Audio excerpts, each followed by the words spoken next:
जय हिंद दोस्तों, मैं नवीन शर्मा आप सभी का स्वागत करता हूं। आशा करता हूं आप सब एकदम अच्छे हैं, एकदम बेहतरीन हैं। एक बार सारे प्यारे दोस्त बताएंगे आप सब कैसे हैं। उम्मीद करूंगा एकदम बेहतरीन होंगे, एकदम शानदार होंगे और सारे दोस्त एकदम से बेहतरीन और ज़बरदस्त होंगे। राहुल, संदीप, सुनीता, शुभम, अभिषेक, रुचि, आस्था, संजीव, ओम दुर्गेश शुक्ला, कविता बारवा, रोली, मनोज स्वामी, साहिल यादव, विजय लक्ष्मी, निर्मा, देवेंद्र सिंह, अभिषेक मीना, निक्की कुमारी, प्रतीक मिश्रा, साक्षी चौधरी, यश पुनिया, वर्षा त्यागी, सारे प्यारे दोस्तों का बहुत स्वागत है।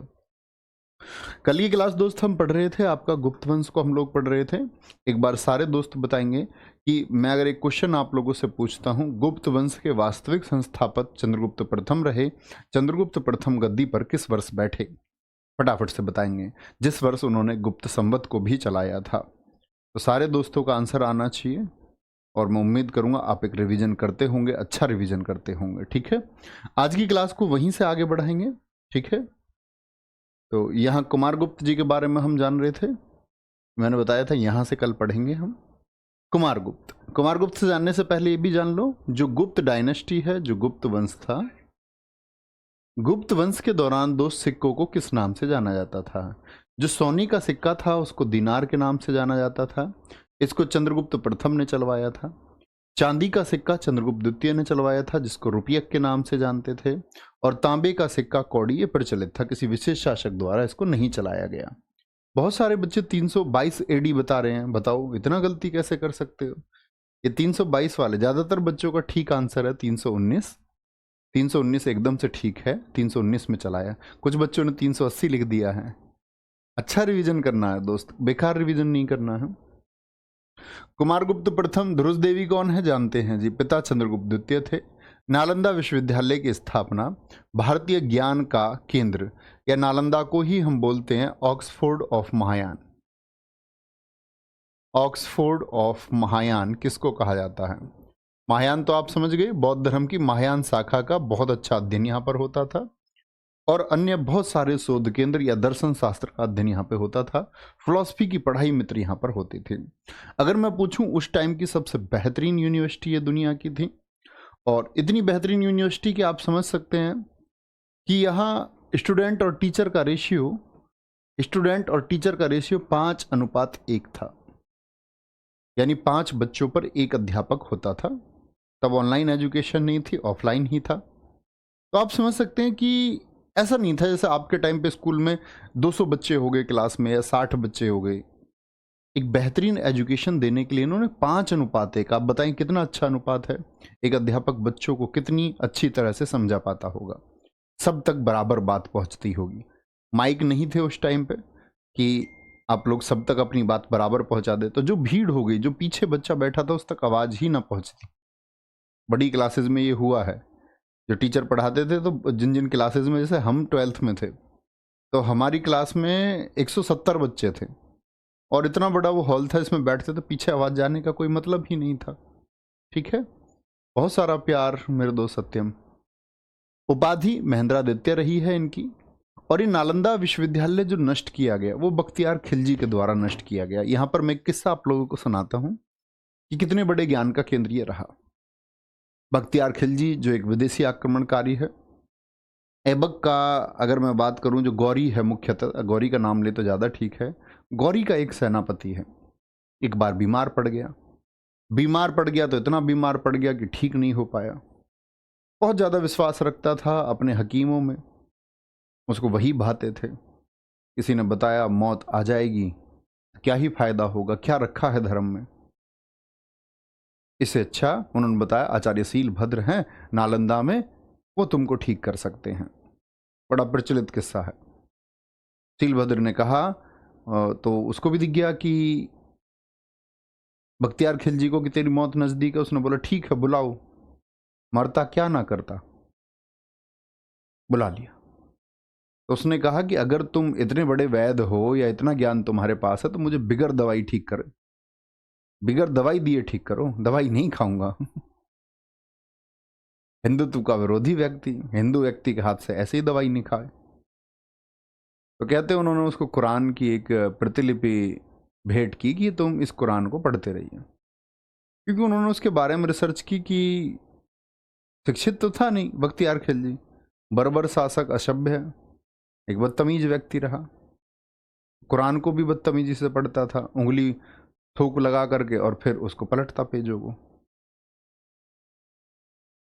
उन्होंने उसी कुरान की प्रतिलिपि में एक औषधि का लेप लगाया कि इसके अंदर कैसे ही पहुंच जाएगी, डायरेक्टली तो लेगा नहीं। ठीक हो गया कुल मिला करके। तो इतनी आलोचना हुई, इतनी आलोचना हुई कि बाकी सब बेकार है, नालंदा सबसे बेहतरीन है, बाकी सब की आलोचना हुई और नालंदा की प्रसिद्धि बढ़ी। नालंदा की प्रसिद्धि बढ़ी तो उसने बोला कि भारतीय ज्ञान के इस केंद्र को नष्ट कर दिया जाए, और नष्ट कर दिया गया। ठीक है, और ऐसे नष्ट नहीं किया था, मैं आपको बताता हूं कि महीनों तक आग जलती रही। भारतीय ज्ञान का सबसे बड़ा केंद्र नालंदा, जिसमें लगभग उस समय 9 लाख पुस्तकें थी, जला दिया गया, धू धू करके जला दी गई। मोर और कार्तिकेय के चित्र के सिक्के किसने चलवाए? कुमारगुप्त ने चलवाए। और ठीक है, कुमारगुप्त के बाद में कौन है आपका? ये किसके हैं? चांदी के बने हुए थे मोर कार्तिकेय के सिक्के। क्या, सॉरी मैं गलत बोल गया, यहाँ पर कुमारगुप्त ने चलवाए, कुमारगुप्त ने नहीं चलवाए। कुमारगुप्त का जब अंतिम समय था तो मोर कार्तिकेय के चित्र वाले सिक्के चले। किसके शासनकाल के दौरान चले थे? कुमारगुप्त के शासनकाल के। लेकिन चलवाए किसने? स्कंदगुप्त ने, जो इसका बेटा है। ठीक है, जो इसका बेटा है। आगे स्कंदगुप्त। 454 से लेकर के 467, इसी को बोलते हैं हम गुप्त वंश का अवनति काल। ये अवनति क्या होता है भैया? अवनति का मित्र मतलब होता है कि जब कोई चीज अपने पतन की तरफ चल देती है, अवनति काल। इसके समय पर ही जो बहुत संरक्षित गुप्त वंश था, जो भारतीय ज्ञान का केंद्र गुप्त वंश रहा, उस गुप्त वंश की अवनति होने लग गई। बहुत बढ़िया। ठीक है, इसके समय पर हूणों का आक्रमण हुआ। हूणों का नेतृत्व करता तोरमान था। कौन था? हूण विदेशी जनजाति है, जैसे मैंने बताया आप लोगों को, हिंद, यवन आए, शक आए, पहलव आए, कुषाण आए, ये सारे लोग आए, तो ऐसे ही हूण भी आए। सुदर्शन झील का पुनर्जीर्णोद्धार, ये मैं आपको बता चुका हूं। सुदर्शन झील किसने बनवाई थी? पुष्यगुप्त ने बनवाई, चंद्रगुप्त मौर्य के समय। तो सास ने अशोक के समय पर उससे नहरें निकलवाई। उसका अगर मैं बात करूं, जीर्णोद्धार किसने कराया था? आपका रुद्रदामन प्रथम ने। और पुनर्जीर्णोद्धार किसने कराया? स्कंदगुप्त ने। गुप्त वंश में कुल कितने शासक हुए? 24 हुए। गुप्त कुषाणों के सामंत थे। कुषाण कौन है जरा बताएंगे? कुषाण वंश का संस्थापक कौन है? आप समझेंगे कुषाण यूची जनजाति के मध्य एशिया से भारत में आक्रमण करने, लूटपाट के उद्देश्य से भारत आए। तो वही कुषाणों के सामंत का मतलब मंत्री, क्योंकि जब वो भारत आए तो भारत के लोगों से संबंध बनाए। उन्हीं में से ये गुप्त भी थे जो उनके सामंत थे। बाद में इन्होंने अपनी शक्ति विस्तृत की है। ठीक है, आगे आएंगे। अंतिम शासक कौन रहा है गुप्त वंश का? ये कुमारगुप्त तृतीय या विष्णुगुप्त, ये एक ही नाम है। दोनों मतलब एक ही व्यक्ति को कहा जाता है। कुजुल कुड विशेष है। करम जी आपने बहुत सही उत्तर दिया है, वेरी गुड। जूनागढ़ स्तंभ लेख से जानकारी मिलती है इसके बारे में। किसके बारे में? मैं आपको पहले भी बता चुका, सुदर्शन झील के बारे में जानकारी आपको किससे मिलती है? जूनागढ़ स्तंभ लेख। क्या आप मुझे बताएंगे मित्र कि जूनागढ़ स्तंभ लेख किसने जारी कराया? जब मैं इस तरह का आपसे कोई प्रश्न करता हूं तो उसका उत्तर तुमको कमेंट सेक्शन में लिखने की जरूरत, बस आप सोच लिया करो कि हाँ भैया ने ये पूछा, हम इसका उत्तर जानते हैं, बस इतनी सी बात है। कोई दिक्कत? भैया बहुत सारे राजाओं के शासनकाल आगे पीछे लिखे रहते। हाँ बच्चा, लिखा रहता है। जैसे मैं पिछली क्लास में आपको बता रहा था, चंद्रगुप्त प्रथम, बहुत जगह 320 लिखा हुआ, लेकिन इस बात के साक्ष्य हैं कि 319 एडी में उसने गुप्त संवत चला दिया। तो जो राजा नहीं है तो गुप्त संवत कैसे चला देगा? इसका मतलब 320 डेट गलत है। बहुत जगह, बहुत प्रचलित पुस्तकों में 322 लिखा हुआ है। तो ये तो अलग अलग इतिहासकारों के कथन होते हैं। कौन से इतिहासकार को कौन राइटर जिस टाइम पुस्तक लिखते समय पढ़ रहा है, उसने उसी को साक्ष्य मान करके, उसकी बात को सही मान करके लिख लिया। इसीलिए वेरिएशन रहता है। जैसे मैं गूगल पे कोई पेज बनाऊं, पहले गूगल पुष्टि नहीं करता था, तो मैं चंद्रगुप्त प्रथम का राज्याभिषेक 323 भी लिख दूंगा तो गूगल पे दिखा देगा। बहुत सारे बच्चे स्क्रीनशॉट भेज देते हैं, कहते हैं जी गूगल पे लिखा हुआ। गूगल आम आदमी द्वारा अपलोड की गई एक जानकारी है। गूगल की अपनी जानकारी नहीं है। आप उस पर चाहें चंद्रगुप्त प्रथम को गद्दी पर 325 में बैठा सकते हैं, लेकिन आदमी क्यों नहीं करता ऐसा? वो सोचता मेरा पेज अविश्वसनीय हो जाएगा, फिर लोग समझ जाएंगे ये वाला पेज वाला सही जानकारी नहीं देता। ये तो आम आदमी द्वारा दी गई जानकारी है जिसमें वेरिएशन बच्चे मिलता है हमेशा। ठीक है, आगे आए। अर्थव्यवस्था की बात कर लेते हैं गुप्त वंश की। जो गुप्त डायनेस्टी है उसमें अर्थव्यवस्था कैसी थी, इकोनॉमी कैसी थी। भू राजस्व जो ये लोग लेते थे उपज का 1/6 लेते थे। आप कहेंगे भैया उपज किसानों ने करी, इन्होंने क्यों ले लिया? भू राजस्व रेवेन्यू इन्होंने क्यों ले लिया? जैसे आज गवर्नमेंट टैक्स लेती है, पैसा आप ही कमाते हो लेकिन टैक्स देते हो, क्योंकि उससे एक बुनियादी व्यवस्था बनती है आप लोगों की सुरक्षा की, भारतीय सेनाओं का खर्चा, सड़क, बिजली, पानी, ये सब आपको मिलता है सरकार की तरफ से। ऐसे ही ये भी अपनी सेनाएं रखते थे ताकि अपने राज्य को सुरक्षित रखा जाए। बोले भैया ये राज्य को सुरक्षित क्यों रखें, इनको क्या आपत्ति, राजा को तो चाहिए राज्य, इन जनता को थोड़ी। लेकिन दरअसल में बच्चे जब युद्ध होते थे तो बेचारे किसान जो खेती कर रहे हैं उनकी फसलें बर्बाद हो जाती थी, घुड़सवारों की एक सेना निकल के चली जाती थी, पैदल सेनाएं हजारों की संख्या में फसलों को बर्बाद करती हुई, हाथी फसलों को बर्बाद करते हुए, ठीक है, अपने लोगों की, परिजनों की, आपका परिवारजनों की हत्याओं से लोग दुखी होते थे। इसीलिए वो क्या करते थे कि भाई राजा को एक टैक्स देते थे। ठीक है, आगे आएगा। बिना जुती हुई भूमि,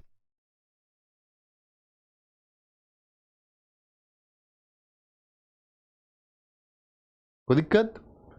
बिना जुती हुई भूमि को अपरहत कहा जाता था। क्या कहा जाता था? अपरहत कहा जाता था। ठीक है, बोले सर ये प्रश्न मेरी परीक्षा में आया, क्या आया? गुप्त काल में टैक्स का अनुपात 1:6 भी बताया मैंने आपको।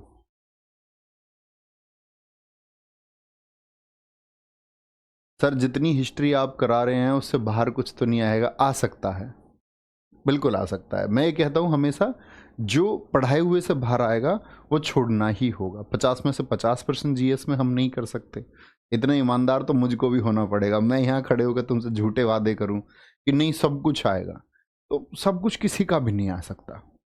बात ये मैक्सिमम कितना आएगा, आपके सिलेक्शन के लायक स्कोर आपको मिलेगा, निश्चिंत रहिए। ठीक है, ऐसा मैं तुमसे झूठे प्रॉमिस नहीं कर सकता यहाँ वो बैठ के मैं तुमसे खड़े हो गए बोल दूं कि नहीं भैया सब कुछ आएगा, कल पेपर होगा तुम मुझे पास कोई मैसेज करे भैया तुमने बोला था सब कुछ आएगा, तो मैं कभी झूठ नहीं बोलना चाहता उस बात के लिए। बहुत अच्छा आप स्कोर करके आएंगे।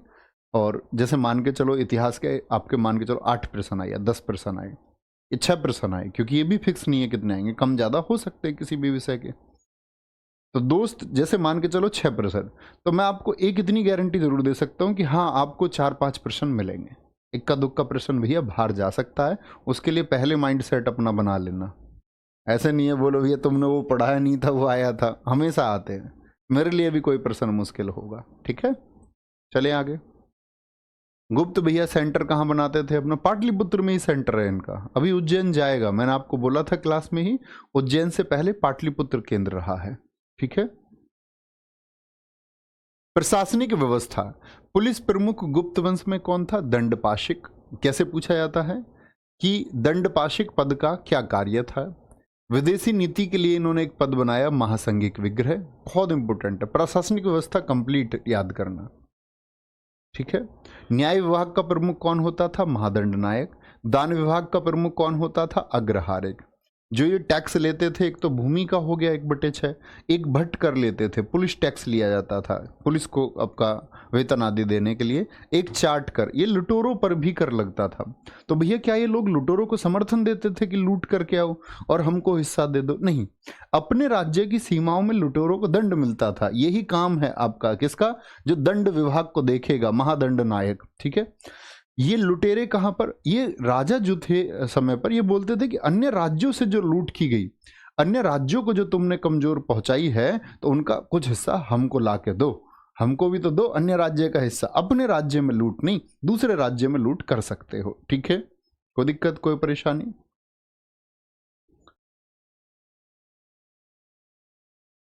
सर कोई कोई बच्चा आपके टेस्ट में 50/50, बेटा वो 2-3 बार अटेम्प्ट कर देते हैं टेस्ट को, ऐसे भी बच्चे हैं। बिना जुती हुई भूमि भैया मैं समझा नहीं। दोस्त आपके खेत नहीं देखे आपने? खेत, एक तो खेत को बोने के लिए, फसल बोने के लिए उसको जोतना पड़ता, प्लो करना पड़ता है, तो ये अनप्लोइंग फील्ड्स हैं, बिना जोते हुए खेत, यानी कि आप समझ सकते हैं एक तरह के बंजर भूमि वाले खेत है, बंजर भूमि वाले खेत थे। ठीक है, आगे आएंगे। सर खल्लाट कौन था, अंशुमान गुजर पूछ रहे हैं, कोई आदमी है क्या? ये तो बताओ खल्लाट किसके बारे में? खल्लाटक पद तो है, खल्लाटक जब मौर्य साम्राज्य था तो उसमें एक खल्लाटक पद तो है, खल्लाट तो मैंने भी नहीं सुना मेरे भाई अंशुमान। आगे आएंगे, इतने प्रश्न लेंगे, अब सब फोकस करेंगे। मंदिर गुप्त वंश के मोस्ट इंपोर्टेंट है। अभी एमटीएस आप लोगों में से किसी ने दिया हो तो पूछा गया एमटीएस की पहली ही शिफ्ट में, ईंटों का बना हुआ भीतरगांव लक्ष्मण मंदिर कहां पर स्थित है? लक्ष्मण मंदिर भी नहीं दिया, सिर्फ दे रखा था भीतरगांव मंदिर किस राज्य में है। ठीक है, देखो तिगवा का विष्णु मंदिर कहां पर है? मध्य प्रदेश। सारे बच्चों से, अच्छे बच्चों से रिक्वेस्ट है, अब कोई क्वेश्चन नहीं, अब फोकस करेंगे क्लास पे, नहीं तो बस 2-3 क्वेश्चन ले सकते हैं, इससे ज्यादा नहीं। भूमरा शिव मंदिर, नहीं तो क्वेश्चन लेने में रह जाएंगे। भूमरा शिव मंदिर, मंदिर समझ रहे हो मेरी बात, बहुत इंपॉर्टेंट है। तिगवा का मंदिर किस दौरान बना है? गुप्त वंश के दौरान। वंश पूछे तो गुप्त वंश।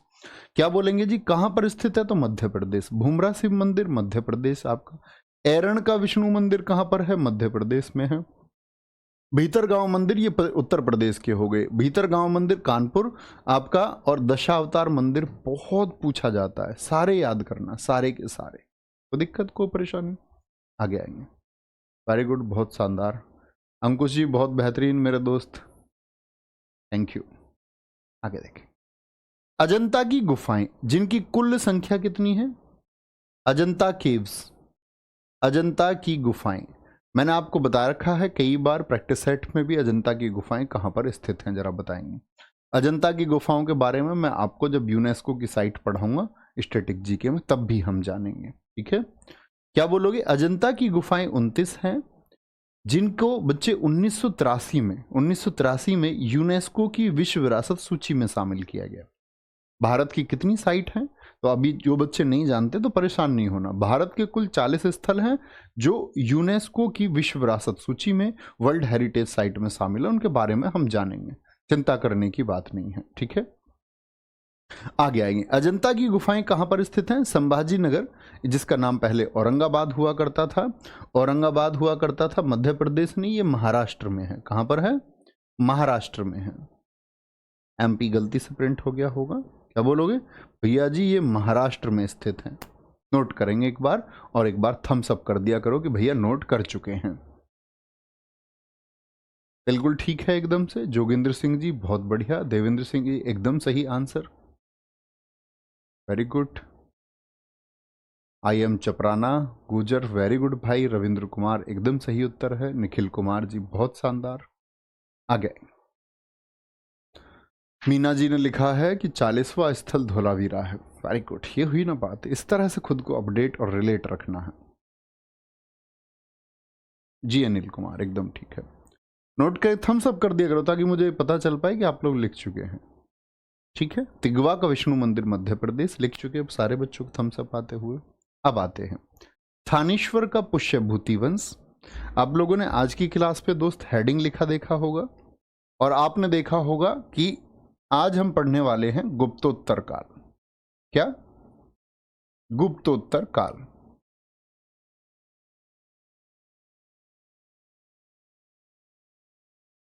गुप्तोत्तर काल, ठीक है।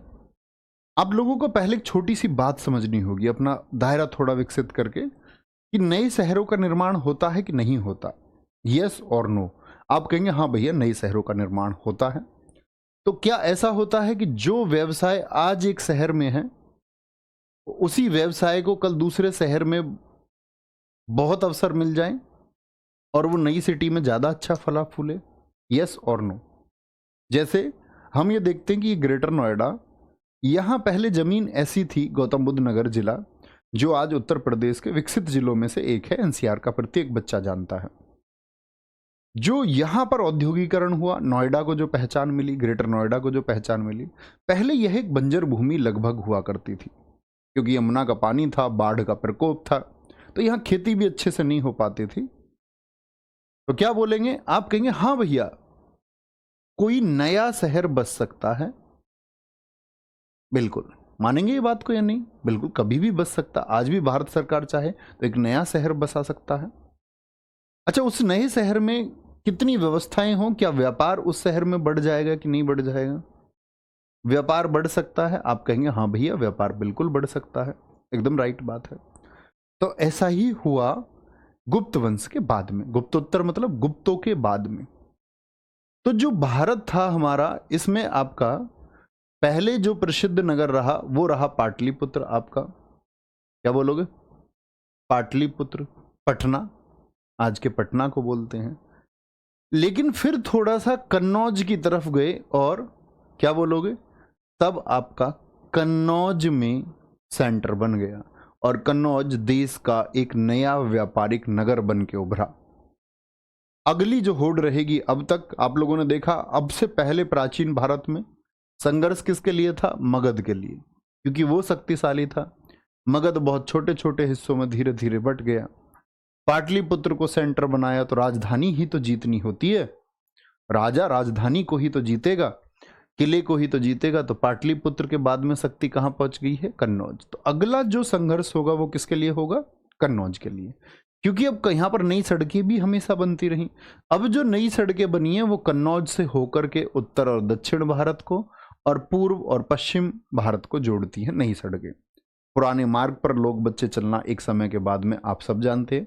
आज आपको एक एक्सप्रेसवे दिया जाए और एक उबड़ खाबड़ पुरानी रोड, जैसे हम लोग पहले मान के चलो हमें अलीगढ़ या आगरा या आपका कन्नौज या इटावा इधर जाना होता तो हम जीटी रोड से जाते, बुलंदशहर अलीगढ़ से होते हुए।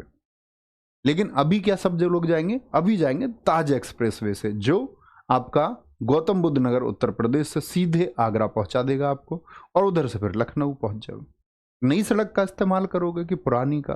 तो जो पुराने मार्ग थे वो सब आवागमन, और जब चलन नहीं होता तो वो मार्ग खराब भी हो जाता है। आज की सरकार की तरह थोड़ी है कि भाई आज तो सरकार मरम्मत करवाती रहती है, लेकिन पहले पुराने मार्गों पर ध्यान नहीं दिया जाता था। तो क्या बोलेंगे? नए मार्ग पर। तो मैं आप लोगों को जो 3 बातें मैंने आपको सिखाई, 3 बात समझ गए? क्या क्या बताई मैंने आपको कि नया शहर क्यों बसता है? आप कहे भैया सड़कें वहां पर विकसित हुई, नहीं, नया व्यापार विकसित हुआ। 3 बातें समझाने की बात, बहुत शानदार। पूजा बाबू, पहले का जीवन सही, जीवन सारे सही हैं, पहले का, अब का, आगे आने वाला जीवन सब सही है। इंसान सही तो जीवन सही, इंसान खराब तो जीवन खराब। मैं आपसे कहता हूं ना, नीच व्यक्ति का कोई जीवन नहीं है, लालची व्यक्ति का कोई जीवन नहीं। आपका कल का भरोसा नहीं, आप रहोगे नहीं रहोगे, किस बात का लालच? थानेश्वर का पुष्य भूति वंश, जिसको हम वर्धन वंश कहते हैं। कहानी सुनना। थानेश्वर कहां पड़ता है? थानेश्वर कहां पड़ता है? थानेश्वर पड़ता है मित्र आपका हरियाणा में। थानेश्वर कहां पर स्थित है? थानेश्वर हरियाणा में स्थित है। इसके संस्थापक थे पुष्यभूति। संस्थापक कौन थे? पुष्यभूति। बहुत पूछे जाते हैं, पहली बात तो ये। और एक मोखरी वंश हुआ करता था। मोखरी वंश हुआ करता था आपका यूपी में। यूपी क्या, कन्नौज में हुआ करता था। कहां पर? अच्छा वंश एक रहा, कन्नौज पर इसका शासन भी था। तो मोखरी वंश का जो शासक था अवंती वर्मन, अवंती वर्मन का सामंत था पुष्यभूति। यानी किनके यहां मंत्री था? सामंत समझ गए, मैंने बोला एक तरह से आप इसको मिनिस्टर समझ सकते हैं। तो मोखरी वंश जो यूपी कन्नौज में था, उनका मंत्री था पुष्यभूति, जिसने एक छोटा सा वंश बना रखा था आपका कहां पर? यूपी से दूर हरियाणा में। ठीक है। और इसी पुष्यभूति के बच्चे जो बच्चे हुए, उनमें से इसका एक वंशज है प्रभाकर वर्धन। प्रभाकर वर्धन के बड़े पुत्र का नाम है राज्यवर्धन, इसकी पुत्री का नाम है राज्यश्री, और तीसरा इसका छोटा बेटा है हर्षवर्धन, जो भारत का एक प्रतापी सम्राट हुआ। किस तरह से हुआ? जिसकी बिल्कुल इच्छा नहीं थी राजा बनने की, लेकिन वह भारत का एक बहुत अच्छा, बहुत ज्यादा शक्तिशाली भी नहीं कह सकते, लेकिन एक बहुत शानदार शासक हुआ। देखेंगे। तो दरअसल में होता क्या है, प्रभाकर वर्धन जो है, ये प्रभाकर वर्धन, अब आप समझ गए, इनका अलायंस है, बातचीत है, ऐसे देसी भाषा में समझो, इनका आपस में संबंध है कि नहीं है। पुष्यभूति का यानी कन्नौज और थानेश्वर का एक संबंध है कि नहीं है? यस और नो देखेंगे। तो प्रभाकर वर्धन ने राज्यश्री की शादी अवंती वर्मन के पुत्र गृहवर्मन से कर दी। किसने? प्रभाकर वर्धन ने। बोले हमारे पिताजी के संबंध थे कन्नौज में, तो राज्यश्री जो इनकी बेटी है उसकी शादी अवंती वर्मन जो मोखरी वंश के थे उनके पुत्र गृहवर्मन से कर दी। रिश्तेदारी हो गई, बातचीत, मंत्रियों ने रिश्तेदारी कर ली। कोई बात, कोई दिक्कत, कोई परेशानी? आप कहेंगे हाँ जी। शशांक और देवगुप्त ने मिलकर गृहवर्मन की हत्या कर राजश्री का अपहरण कर लिया। आप कहेंगे भैया ये कौन है? तो देवगुप्त जो है बच्चे ये मध्य प्रदेश मालवा में शासक था। मालवा, मैंने कहा सबकी नजर कहां पर थी? कन्नौज पर। इस टाइम कन्नौज उभर रहा था। और शशांक ये बच्चे गौड़ प्रदेश का शासक था। आप कहेंगे गौड़ प्रदेश भैया कहां स्थित था? तो गौड़ प्रदेश आपका बंगाल में था। यानी यहां आपको देखना होगा कि मैंने आपको कहा कि कन्नौज में ये लोग शासन कर रहे थे। ये क्या है? ये कन्नौज है। मालवा या नीचे की तरफ मालवा में आपका कौन है? देवगुप्त था। और इधर बंगाल में कौन था? आपका शशांक था। शशांक, शशांक के बारे में हम जानते हैं बच्चे, महात्मा बुद्ध ने जिस वृक्ष के नीचे ज्ञान प्राप्त किया उसको हम बोधि वृक्ष कहते हैं। क्या आप सोच पाएंगे वो वृक्ष कौन सा था? आप कहेंगे भैया वो वृक्ष था, क्या था बताओ जरा? आप कहेंगे वो पीपल था। तो उस बोधि वृक्ष को इसी शशांक ने कटवाया था, जो बौद्ध धर्म का एक विरोधी रहा। इन दोनों ने साथ ही मिलके, ये दोनों क्या कह रहे हैं कि अभी इधर पूर्वी हिस्सा तो हमारा है, तो हमको कहां फोकस करना चाहिए? कन्नौज पर। तो कन्नौज को जीतने के लिए ये चले, तो वहां पर जो गृहवर्मन है उसकी हत्या कर दी और राज्यश्री का अपहरण कर लिया। ठीक है, तो अब किसके पास जिम्मेदारी जाएगी? जब ये इनके जीजा हैं, राज्यवर्धन और हर्षवर्धन के जीजा हुए, गृहवर्मन की नहीं हुए, तो जीजा की हत्या हो गई और बहन का अपहरण हो गया। ठीक है, आगे देखेंगे। बहुत सारे बच्चों ने आंसर दिया, निखिल कुमार जी, श्याम सिंह, मुकेश कुमार, बहुत बढ़िया। प्रभाकर वर्धन के समय हूणों ने आक्रमण किया था। समझना, प्रभाकर वर्धन किसके पिता हैं? इनके पिता हैं, दोनों भाइयों और बहनों के। हूणों ने आक्रमण किया था जिसका दमन करने के लिए राज्यवर्धन को भेजा। किसको भेजा था? राज्यवर्धन को भेजा था। ये इंपॉर्टेंट फैक्ट है। अब यहां एक बात समझना, तो राज्यवर्धन कहां गया हुआ है? हूणों के आक्रमण को दबाने के लिए, हूणों के आक्रमण को दबाने के लिए इधर आपका बच्चे हरियाणा की सीमाओं पर गया हुआ है राज्यवर्धन।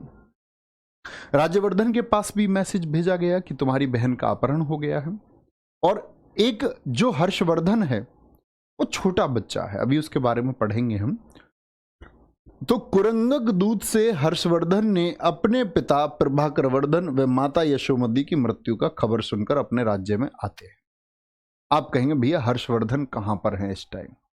तो राज्यवर्धन तो बड़े हैं, तो राज्यवर्धन के समय पर हो गया हूणों का आक्रमण, तो राज्यवर्धन को भेज रखा है प्रभाकर वर्धन ने कि पुत्र जाओ उस आक्रमण को रोको। लेकिन जो बच्चा हर्षवर्धन है वो साम्राज्य में है, उसके पास एक कुरंगक नाम का एम्बेसडर या दूत जाता है, कहता है आपके माता और पिता का देहांत हो गया है, अकस्मात आकस्मिक मौत हो गई, जिनके कारणों का पता नहीं चलता कि कारण क्या है। लेकिन जैसे ही इनके भाई तो गए हैं सीमाओं से बाहर और इधर माता पिता की मृत्यु हो गई है, तो बच्चा है हर्षवर्धन, एक 16 वर्ष उस समय अवस्था रही इनकी। तो माता यशोमती, ठीक है, सती की मृत्यु का खबर सुनकर अपने राज्य में आते हैं। और राज्य में आते हैं तो आप लोग समझ सकते हैं पहले ब्रह्मचर्य पालन हुआ करता था, राजकुमार को बहुत समय पर बाहर शिक्षाएं दी हैं बहुत सारे लोगों ने। हर्षवर्धन की शिक्षा उसी तरह की रही, हर्षवर्धन बाहर शिक्षा ले रहा था। आगे आएंगे, आप कहेंगे भैया इसके हर्षवर्धन के समय पर शिक्षा का केंद्र क्या था? तो इनके समय पर भी शिक्षा का केंद्र वही रहा। कौन सा? आपका नालंदा। नालंदा, आप ये मत कह देना जी नष्ट करवा दिया उसको, नष्ट होगा वो 1199 में, 1199 तक नालंदा है। ओके, तो इनको पता चलता है इनके पिता प्रभाकर वर्धन एक्सपायर हो चुके हैं, माता जो है वो सती हो गई। पहले प्रावधान था, सती क्या होता था? जीवित पति की डेड बॉडी पर बैठना पड़ता था, मतलब जीवित स्त्री को बैठना पड़ता था अगर पति एक्सपायर हो गया तो। समझ सकते हैं कितना कष्टदायक होता होगा कि आदमी एक्सपायर हो गया और जिंदी महिला को उसकी चिता पर बैठा दिया जलने के लिए। आप समझ सकते हो। तो इनकी माता यशोमती, उस समय सती प्रथा बहुत थी, 1829 तक रही है, कि मृत्यु का सुन के घबराए। राज्यवर्धन ने देवगुप्त की हत्या कर दी। अब समझो यहां पर बात है, राज्यवर्धन के पास भी मैसेज पहुंच गया कि तुम्हारी बहन की अपहरण हो चुका है, और बहन का अपहरण किसने किया है? मालवा के देवगुप्त ने। तो ये वापस जाकर के देवगुप्त से फाइट करते हैं, बोले तुमने हमारे जीजा को मारा, तो ये देवगुप्त की हत्या कर देते हैं। ठीक है, देवगुप्त की। लेकिन जो शशांक है, शशांक कहाँ का शासक है अब बताएं? आप कहेंगे भैया गौड़ प्रदेश का, तो ये दोनों तो साथी थे, देवगुप्त और शशांक दोनों एक साथ ही तो गए थे कन्नौज। कन्नौज इन्हीं की तो नीति थी कि कन्नौज को हम लोग हत्या लेंगे। लेकिन शशांक ने क्या किया? शशांक जो था उसने राज्यवर्धन की हत्या कर दी। यानी हर्ष की बहन का अपहरण हो चुका है, पिता की मौत हो चुकी है, माता सती हो चुकी हैं, और भाई की भी हत्या हो चुकी है, और हर्षवर्धन की अवस्था 16 वर्ष है। और हर्षवर्धन की बिल्कुल रुचि नहीं है गद्दी में, लेकिन बहुत सारे लोगों के समझाने के बाद में कि हर्षवर्धन तुमको यह करना ही होगा, अपनी बहन के लिए तुमको संघर्ष करना होगा, अपनी बहन के लिए लड़ना होगा, उसको अपहरणकर्ताओं के यहाँ से लेकर आना ही होगा, तुमको अपने भाई की मृत्यु का बदला तुमको लेना ही होगा, ये क्षत्रिय का खून तुम्हारे अंदर नहीं है। इस तरह के कथन उसे दिए गए होंगे। तो कहने की बात है कि हर्षवर्धन जिसके बारे में कहा जाता है, हर्षवर्धन ने स्वयं अपने नाटकों में, नागानंद में उसने जिक्र किया है कि मेरी सिंहासन की बिल्कुल तनिक भी इच्छा नहीं थी, और मैं एक कमजोर और डरपोक किस्म का व्यक्ति उस समय था। हर्षवर्धन शुरुआती दौर में कमजोर और डरपोक दर कहते हैं कि जब इनके भाई की हत्या हुई तो ये कई दिनों तक छुप के, डर के एक कक्ष में बैठे रहे, उस कमरे से बाहर तक ना निकले। लेकिन फाइनली हर्षवर्धन ने शक्ति इकट्ठा की और हर्षवर्धन ने हिम्मत जुटाई, और सन 606 से लेकर के 47, इतना बड़ा शासनकाल एक, आप समझ सकते हैं, एक शानदार प्रशासक का ही हो सकता है। कितने वर्षों तक जरा बताएं? तो क्या बोलेंगे जी? 37 और 4, 41 वर्ष का शासन है हर्ष का। क्या बोलेंगे? 41 वर्ष का शासनकाल है, बोलेंगे एक बार। बहुत बढ़िया विनीत कुमार जी, सर आप भी तो RWA छोड़कर नहीं चले जाएंगे? बहुत बढ़िया क्या बोलूं, जो बोलते चले तो वो भी जाते हैं क्या ही बोलना इस बारे में, बताओ। मुझे इतनी बात पता है कि जब मैंने पहले दिन अपनी क्लास ली, और अगर मैं सही बताऊं तो मैं हिंदी पढ़ाना मैंने शुरू किया, ऑफलाइन पढ़ाता था। मैं ये समझता हूं कि मैं टीचर हूँ ही नहीं, मैं ये मानता हूं, क्योंकि कोई ऐसा स्पेशल डिजाइन नहीं होता तुम ये कह दो किसी को ये टीचर है, तुम बोल दो यार स्टूडेंट, हम तो बस पढ़ रहे हैं, हम स्टूडेंट है ही नहीं। क्यों ही ऐसी परिभाषा बनानी? सीखा, जो कुछ भी सीखा, थोड़ा बहुत पढ़ा। अंकित भाटी सर, या मैं बोलूं, मैं तो भैया ही बोलता हूं, उनका कभी फोन आया था जब ये ऑनलाइन प्लेटफॉर्म नहीं था, जब ये रोजगार विद अंकित ऑनलाइन नहीं था, कोई क्लास नहीं होती थी यहाँ, तो उन्होंने बोला कि मैंने कुछ वीडियो अपलोड की थी यूट्यूब पे, वो हिंदी पढ़ाते थे, बड़ी प्रचलित हिंदी उनकी थी उस टाइम, यूपी कांस्टेबल पे बच्चों को बड़ा फायदा हुआ।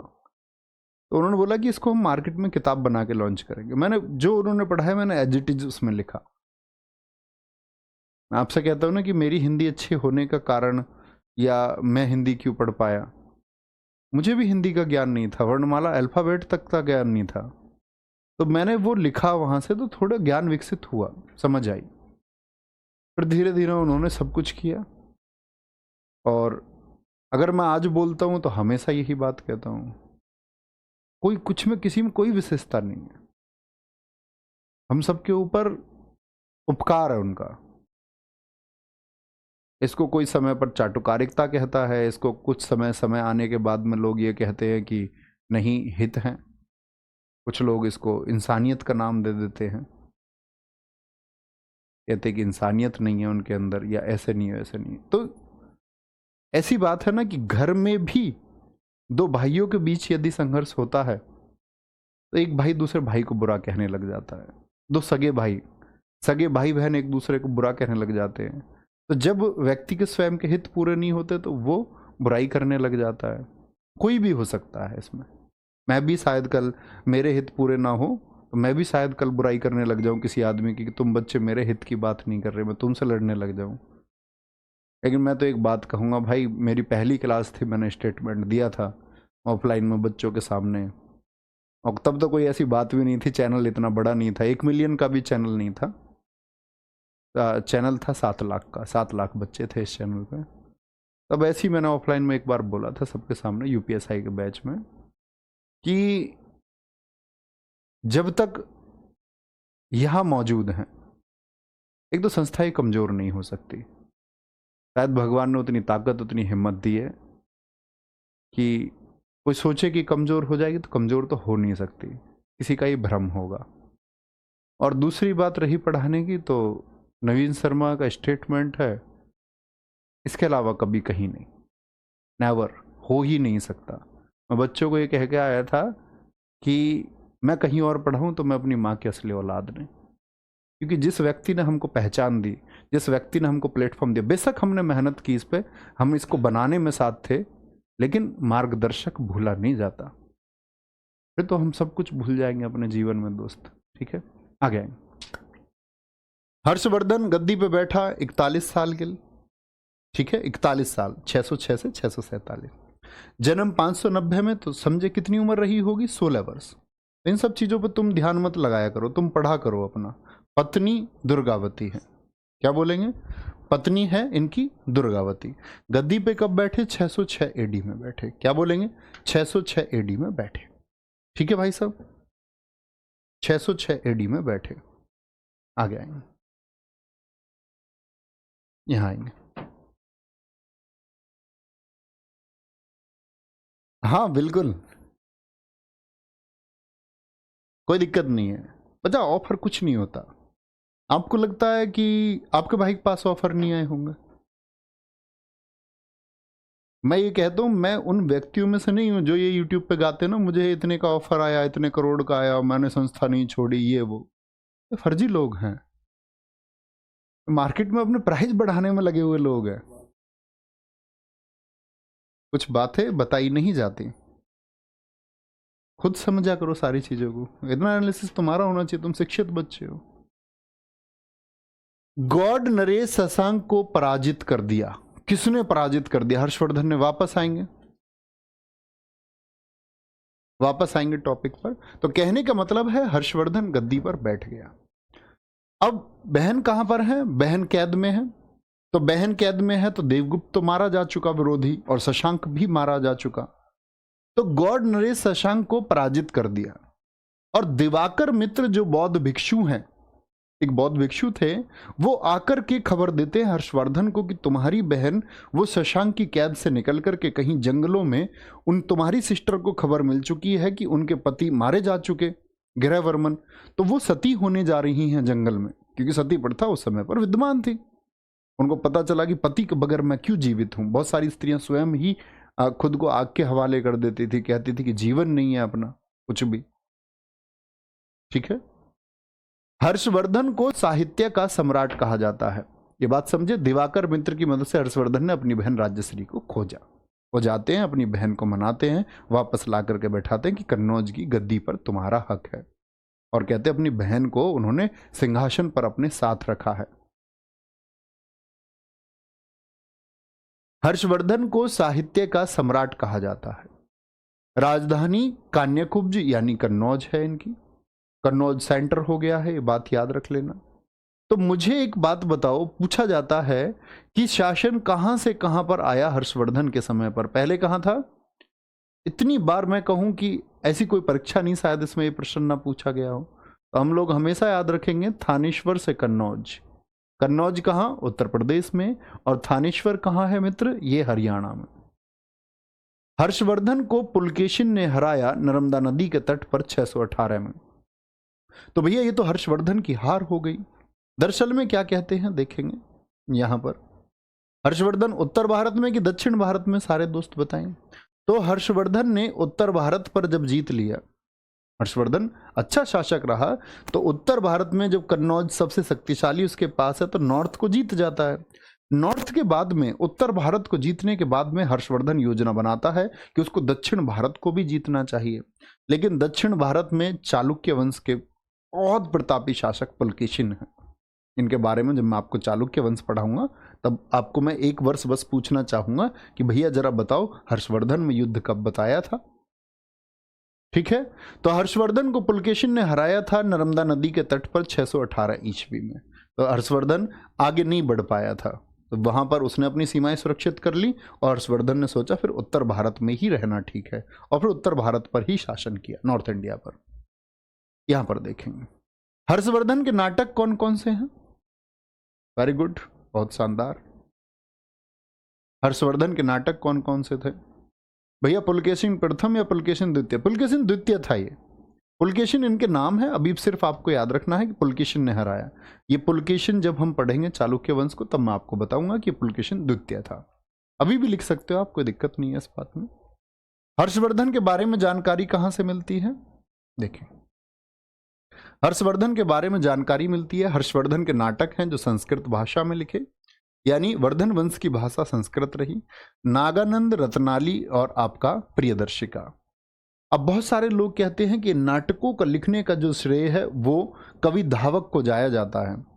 कवि धावक, जिसको हम धोई भी कहते हैं, और इसकी पुस्तक का भी नाम है पवनदूत। कहते हैं कि हर्षवर्धन ने भैया कहीं नाटक वाटक अपने नहीं लिखे, हर्षवर्धन ने नाटक नहीं लिखे हैं। नाटक लिखे हैं किसने? क्या बोलेंगे आप? आप कहेंगे भैया जी ये नाटक सारे के सारे लिखे हैं किसने? धोई ने। लेकिन दावा बेकार सिद्ध हुआ, क्योंकि बहुत सारे ऐसे वर्णन हैं जिनके बारे में कहा जाता है कि स्वयं हर्षवर्धन ही, क्योंकि कोई व्यक्ति ऐसे, जैसे मैंने बोला हर्षवर्धन ने लिखा कि वह कमजोर, तो बोलेंगे कोई आदमी खुद को कमजोर क्यों नहीं, क्यों सत्य नहीं बोल सकता आदमी? बिल्कुल बोल सकता है, क्यों नहीं सत्य बोल सकता? तस्लीमा नसरीन ने लज्जा पुस्तक लिखी, उसने अपने रिश्तेदारों का वर्णन किया कि कैसे नालायक रिश्तेदार मेरे ही साथ छेड़खानी करते थे। तो सत्य बोलने की तो हिम्मत होनी चाहिए, और सत्य छिपता भी नहीं है। ठीक है, तो क्या बोलेंगे? बाद में सिद्ध हुआ कि इसी के नाटक थे। हर्षवर्धन के दरबारी हैं बाणभट्ट, जिनसे सबसे ज्यादा क्वेश्चन पूछे जाते हैं, क्योंकि बाणभट्ट ने कादंबरी पुस्तक को लिखा है। कादंबरी क्या है? बुक है, ये बुक है, बुक्स है। हर्षचरित्र किसने लिखी है? बाणभट्ट ने। सबसे ज्यादा पूछी जाती हैं ये। हर्षचरित्र 8 भागों में है, जिसके प्रत्येक भाग को हम उच्छ्वास कहते हैं, 3 और 5। कहते हैं कि जो बाणभट्ट है उसने तो इसके 3 अध्याय लिखे और 5 हर्षवर्धन ने लिखने में मदद की, क्योंकि हर्षवर्धन को साहित्य में बहुत शौक था, लिटरेचर में उसको आनंद आता था। ठीक है, आगे आएंगे, दिखाएं भाई बच्चा क्या कमेंट कर रहा है। सर चालुक्य और चालुक्य अलग अलग नहीं भाई साहब, एक ही है। वेंगी के चालुक्य, कल्याणी के चालुक्य, वातापी के चालुक्य मैं पढ़ाऊंगा, 3 डिवीजन थी उनकी, लेकिन चालुक और चालुक्य अलग अलग नहीं है, ये एक ही है।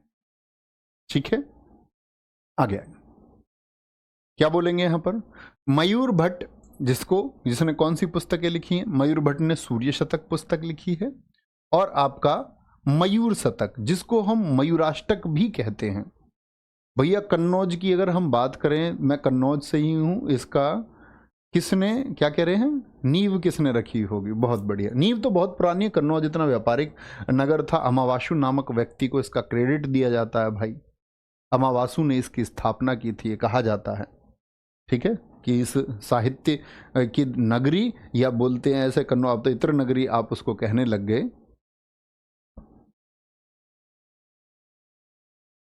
तो कुछ भी नाम दें ऐसे तो कहते अमावासु के द्वारा स्थापित की गई।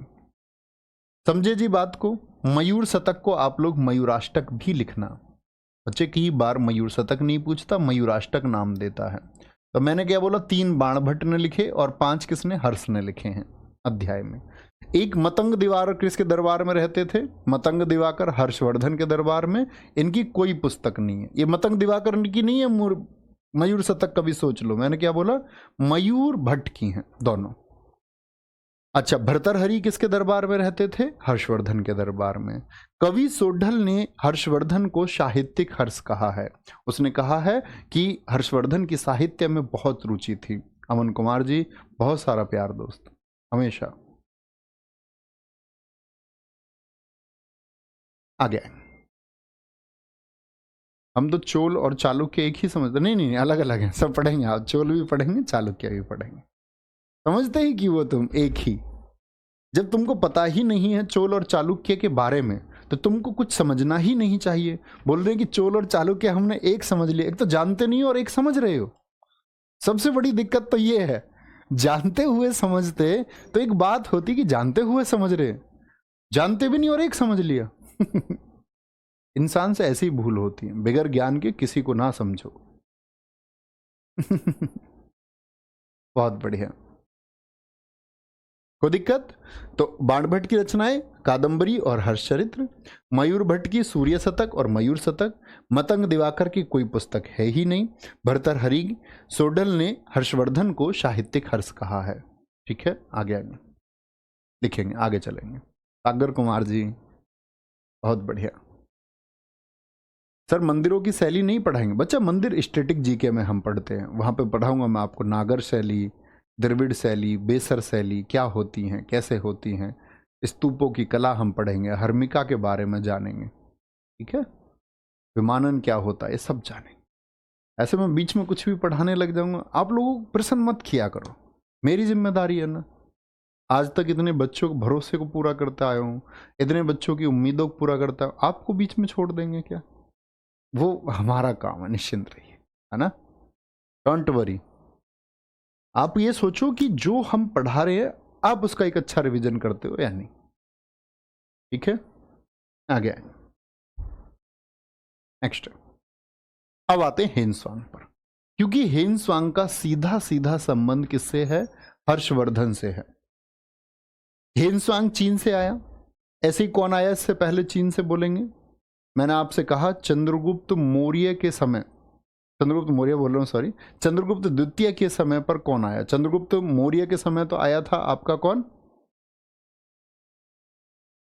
तो आप कहेंगे भैया आपका इंडिका का लेखा मेगस्थनीज आया था।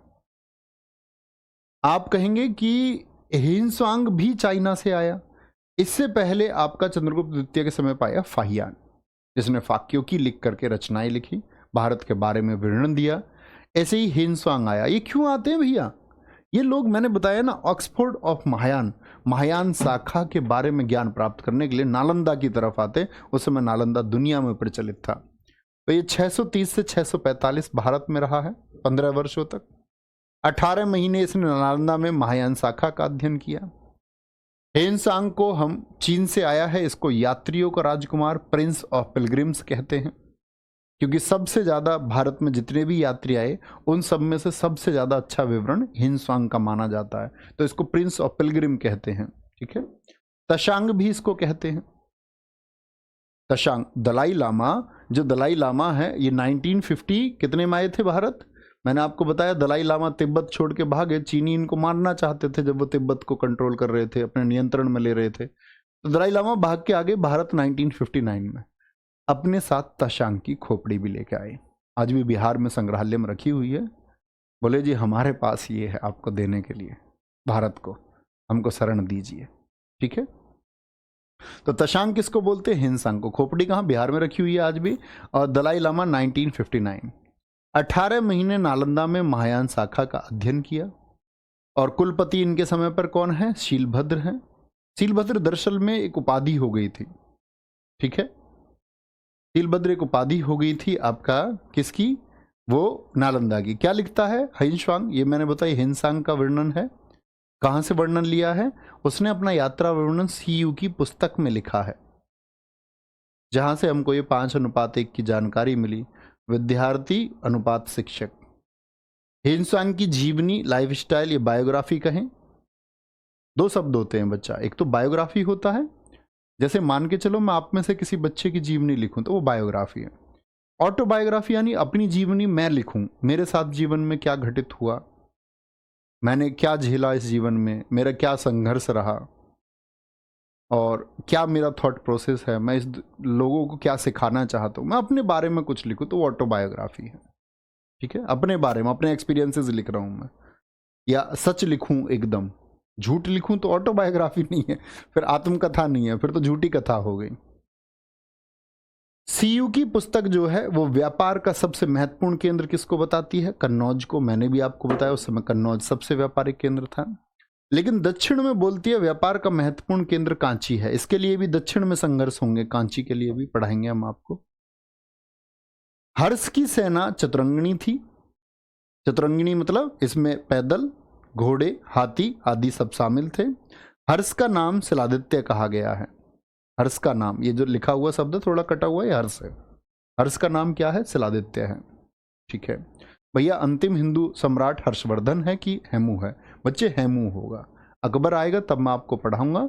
ठीक है ना, आपका 1556 की बात में कि शेरशाह सूरी की सेना में अंतिम जो सरदार रहे वो हेमचंद्र रहे, हेमचंद्र विक्रमादित्य। और दिल्ली की गद्दी पे उन्होंने खुद को घोषित कर दिया हुमायूं की मौत के बाद में कि मैं दिल्ली का सम्राट हूं, और कुछ दिन दिल्ली की गद्दी पर शासन भी किया। तो वो अंतिम है। ठीक है, बहुत बढ़िया मनोज जी। इसका मतलब आप अपने बहुत करीबी छात्र हैं। बहुत थैंक यू आशुतोष जी, बहुत सारा प्यार। आएंगे, ये नोट कर लें भैया, बता देंगे एक बार। और ऐसा नहीं है इसको नोट करके रख लो, कभी पढ़ना भी है, एक बार रिवीजन करना है उसका अच्छे से। आगे क्या बोलेंगे? चीन से आया, चीनी यात्री, कोई दिक्कत नहीं इस बात में। यात्रियों का राजकुमार क्यों कहते हैं? क्योंकि उसका अध्ययन ज्यादा अच्छा है, उसने ज्यादा लिखा है।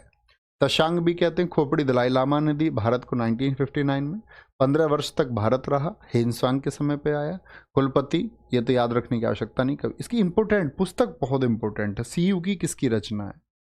जो मैं इंपॉर्टेंट बताता हूँ वो लास्ट टाइम पे जब रिवीजन करो ना तो उसको पढ़ना जरूर, एक बार ज़्यादा अच्छे से पढ़ना।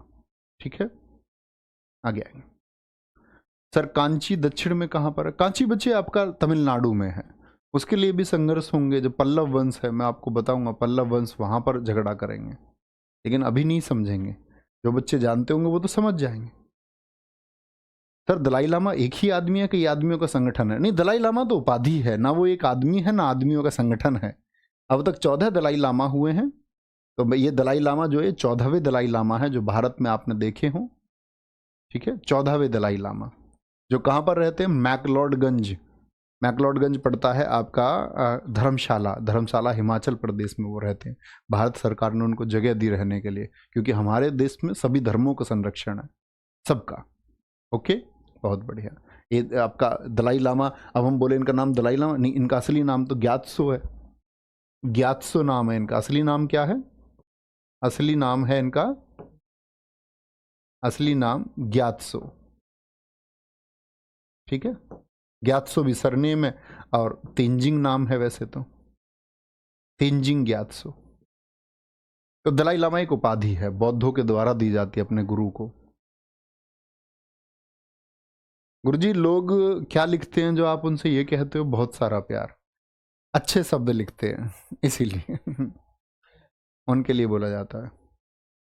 हर्ष के सेना में अरब सेना का जो सेनापति था, अरब सेना बोलते हैं, अरब सेना तो नहीं रही होगी जी, 100 करोड़ लोग तो नहीं रहे होंगे, तो अरब सेना बोलते थे। विशाल सेना का जो सेनापति उसको कुंतल कहते थे।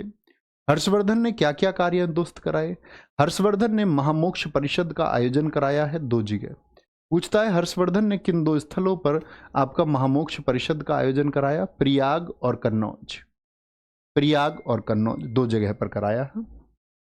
महामोक्ष परिषद बच्चे प्रत्येक 5 वर्ष में आयोजित होती थी।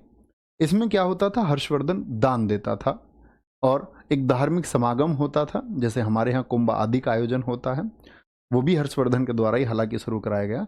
लेकिन महामोक्ष परिषद में हर्ष को दानी कहा गया है। कहते हर्ष यहाँ पर 5 वर्ष की अपनी जो कमाई थी उसको जनता के बीच दान कर देता था। जैसे हम छोटी कक्षाओं में थे तो हमने एक कहानी सुनी कि हर्षवर्धन जब दान दे चुका तो अंतिम में एक व्यक्ति तब भी बच गया, एक साधु, तो अंत में हर्ष ने उसको अपने वस्त्र ही दे दिए, वस्त्र दान कर दिए। इतना बड़ा दानी हर्षवर्धन रहा। तो महामोक्ष परिषद आपका। कुंभ मेलों की शुरुआत किसने कराई है भारत में? हर्षवर्धन ने। आप कहेंगे भैया कुंभ के बारे में तो बहुत प्राचीन, नहीं, कुंभ के बारे में वो प्राचीन कथा तो अलग है, लेकिन शुरू इस आधुनिक भारत में किसने कराए हैं इनको? कभी तो शुरू हुआ होगा कुंभ पर मेला लगना, तो हर्षवर्धन ने इतने महान मेले की शुरुआत की है। आप समझ सकते हैं। कहाँ कहाँ पर लगता है? प्रयागराज यूपी में, हरिद्वार यूके में, नासिक महाराष्ट्र में, उज्जैन मध्य प्रदेश। इन 4 वर्षों में क्या बोल 4 स्थानों पर कुंभ मेले का आयोजन होता है। अर्ध कुंभ प्रत्येक 6 वर्ष में लगता है, कुंभ 12 वर्षों में लगता है और महाकुंभ एक विशाल कुंभ 24 वर्षों में आयोजित होता है। आपसे क्या पूछा जाएगा? कुंभ प्रत्येक कितने वर्ष में लगता है? 12 वर्ष। क्या याद रखना है? कुंभ कितने वर्षों में, क्या बोलेंगे? कुंभ कितने वर्षों में आयोजित होता है? तो आप कहेंगे भैया जी कुंभ आपका कितने वर्षों में? तो हम कहेंगे 12 वर्षों में। बाद में हर्षवर्धन के पुत्र गद्दी पर आए, वागवर्धन और कल्याणवर्धन। क्या बोलेंगे? वागवर्धन और कल्याणवर्धन बोलेंगे जी। भैया कर्ण की तरह दानी था? नहीं, कर्ण को दानी कहते हैं हम, उसने कवच कुंडल दिया है, ठीक है। कवच कुंडल उनका अपना तपस्या के द्वारा मांगा गया वरदान से प्राप्त हुआ है। भैया जी कुंभ कहाँ लगता है?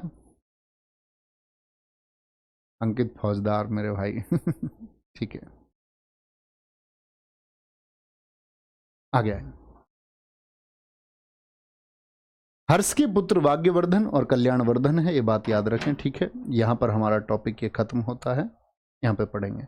आप कहेंगे भैया हर्षवर्धन के दोनों पुत्र, इनकी कुछ समय बाद ही मौत हो गई, ठीक है, विरोधियों के द्वारा ये मार दिए गए। और आगे कह सकते हैं कि हम वर्धन वंश इतना ही रहा, हर्ष पर ही वह खत्म हो गया।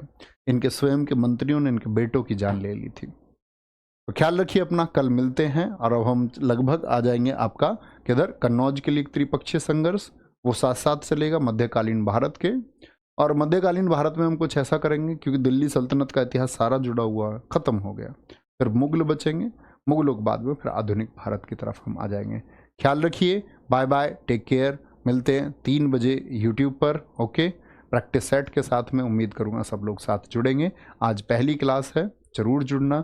और जो लोग बच्चे, मैं आपसे पहले कह चुका हूँ कि मोर एंड मोर प्रैक्टिस करनी है। आप कहीं भी सिलेबस पढ़ लीजिए, कुछ ना कुछ छूट जाता है। तो वो प्रैक्टिस सेट जो 70 हमारे हुए थे यूट्यूब पर, सब लोगों को पता होगा, नहीं पता हो तो अपने दोस्तों से पूछना, जानते होंगे छात्र पुराने।